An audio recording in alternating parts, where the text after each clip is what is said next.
Shalom bien-aimés, je vais partager la parole de Dieu avec vous. Bien-aimés dans le Seigneur, aujourd'hui, nous rendons grâce à Dieu Tout-Puissant de nous avoir donné cette opportunité de partager sa part avec vous. Je me sens heureux quand je me retrouve devant vous et parler de la part de Dieu. Le thème que je vais développer est intitulé « La foi qui transforme la vie humaine ». Nous allons lire notre texte de base, Hébreux chapitre 11, le verset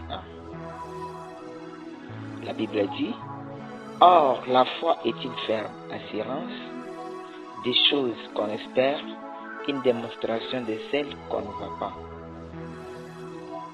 Mes frères et sœurs, aujourd'hui nous vivons dans un monde rempli de doutes, de peurs et d'incertitudes. Mais Dieu nous appelle à marcher non par la vie, mais par la foi. La foi est la clé qui ouvre les portes du ciel. Sans elle, il est impossible de plaire à Dieu. C'est quand tu marches dans la foi, Dieu maintenant agira selon ta foi. Dans la Bible, il y a beaucoup de personnes qui ont marché selon la foi et Dieu a exaucé leurs prières. Il a béni leur génération. Alors, je suis en train de t'exhorter aujourd'hui que marche dans la foi selon ce qui est écrit dans la Bible et tu verras la main de Dieu. Amen. Nous allons découvrir d'abord qu'est-ce qu'est la foi. La foi, ce n'est pas seulement croire avec la bouche, mais c'est croire avec le cœur et agir avec assurance, car sans la foi, il est impossible de lui être agréable. Hébreux 11:6.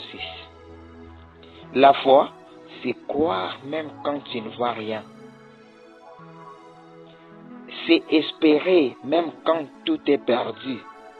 C'est avancer même quand tu as peur. Amen.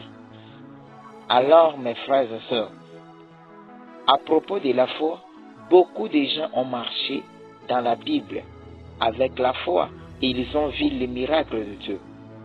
Hébreux 11 nous parle de plusieurs hommes et femmes qui ont vaincu par la foi. Nous prenons Abraham. Abraham a quitté son pays sans savoir où il allait. Et qu'est-ce qui est arrivé après? Dieu l'a béni abondamment. Il est devenu père de nombreuses nations. Là, quand tu obéis à Dieu et que tu lui donnes confiance et tu espères en lui, tu lui donnes toute confiance que Dieu se souviendra de toi, la bénédiction te suivra. Et les gens changeront même ton sujet. Ceux qui te voyaient, peut-être tu n'as pas l'argent, Dieu va te bénir parce qu'il voit la foi en toi. Genèse 12:1. Abraham a obéi à Dieu. Il a placé la foi en Dieu. Enfin, Dieu lui a béni avec un enfant. Dieu lui a béni avec des richesses. Aujourd'hui, Abraham est appelé père de toutes les nations, le père de la foi. Amen. Alors, si je prends aussi Moïse lui aussi avait affronté Pharaon par la foi. Il a vaincu la bataille. Le peuple était libéré de servitude du Pharaon. Car Moïse n'avait pas peur. Mes frères, si tu as la foi, tu ne peux pas avoir peur quand tu marches dans la parole de Dieu. Moïse voyait l'avenir. Il croyait à Dieu.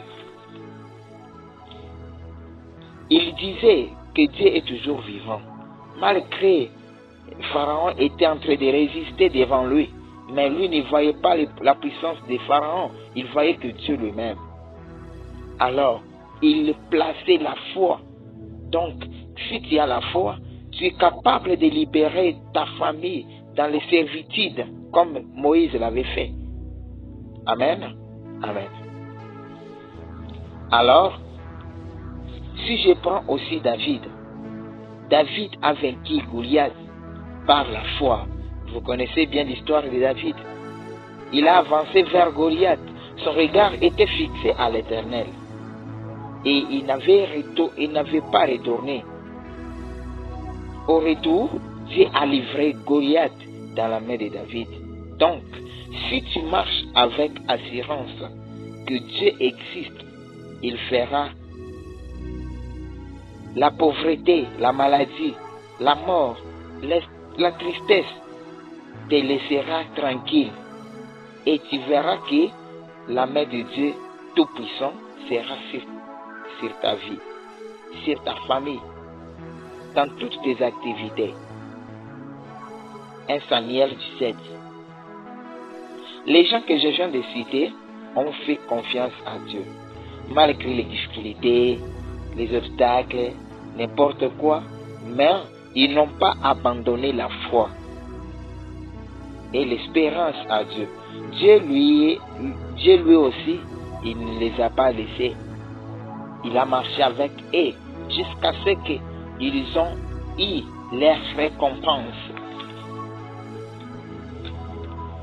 Alors, je vais parler de la puissance de la foi. Si tu as la foi, quelle est la puissance dont tu auras? Matthieu 17, 20. La foi peut déplacer les montagnes. Quand tu pars à la montagne et que tu places la foi, la montagne va se déplacer. La foi peut guérir les malades. Pendant que tu pries pour quelqu'un qui est malade et que tu places ta foi en Dieu, cette maladie-là ne doit plus résister dans le corps de cet homme. La foi ouvre les portes fermées. Peut-être dans ta vie, tu n'as jamais eu l'argent, tu n'as jamais eu beaucoup de choses. Mais quand tu as la foi, tu marches selon la foi. Dieu ouvrira la porte. Et la foi apporte des miracles. Matthieu 11, 24 confirme que tout ce que vous demanderez en priant, croyez que vous l'avez reçu. Voyez, quand tu pries quelque chose, aie l'assurance que Dieu me donnera. Et il y a des obstacles qui peuvent empêcher la foi. Quels sont les obstacles à la foi? La foi peut être bloquée par la doute. Jacques 1, 6. La peur, les péchés, l'impatience. Imaginez une personne, Dieu lui avait déjà promis qu'il aura l'argent, il sera béni à la longue. Mais comme il est impatient, il part toucher des fétiches et un jour, le fétiche le trahit et cet homme-là tombe. Et quelqu'un commence à faire des péchés. Quelqu'un qui a peur, quand il prie, il ne se rassure pas que ce qu'il parle là, Dieu le fera. C'est pourquoi beaucoup abandonnent juste avant leur miracle. À cause de ces 4 choses que j'ai citées, la doute, la peur, le péché, l'impatience, vos bénédictions ne viendront jamais. Vous manquez vos bénédictions. Au lieu de persévérer, vous avancez, la doute, la peur, et tout est perdu. Alors, ce que moi je vais vous dire est ceci. Comment développer la foi? Romains chapitre 10, le verset 17. La foi vient de ce qu'on entend. Pour grandir dans la foi, il faut lire la parole de Dieu jour et nuit. Il faut prier chaque jour sans cesse. Il faut fréquenter les enfants de Dieu. Il faut obéir à Dieu selon sa parole. Pose-toi d'abord ces questions. Est-ce que je fais confiance à Dieu? Est-ce que je doute facilement? Est-ce que j'agis selon ma foi? La foi sans œuvre est morte. Jacques 2, 17. Alors, pour terminer, mes frères et sœurs, la foi est une arme puissante. Elle peut changer ta situation, ta santé, ta famille et ton avenir. Donne confiance en Dieu et Dieu fera quelque chose dans ta vie. Ne néglige jamais ta foi. Quand tu chantes, quand tu sers Dieu, sers-le avec assurance, en sachant que Dieu est vivant, il fera dans ta vie. Amen. Que cette parole nous bénisse au nom de Jésus-Christ.